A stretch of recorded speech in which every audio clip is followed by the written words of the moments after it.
Rusty and I totally just sat right next to a couple of you didn't even notice. And I got the winner of the talent show. It's rigged. It's a pre-rigged winner of the talent show. I'm totally going to announce it here live before they announce the real winner of the talent show. And then when they announce it, it's going to be like, oh, he was right, it was rigged. It was rigged since 1860. Because it was. Rusty was going to meet me up here. I don't know where he is. But I think I'm just going to go ahead and do it without him.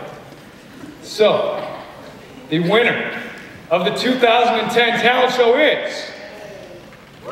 somewhere.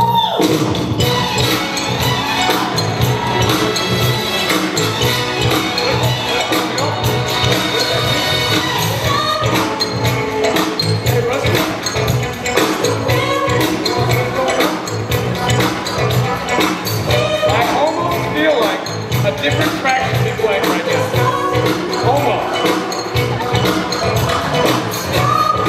He's gonna go with Michael Jackson.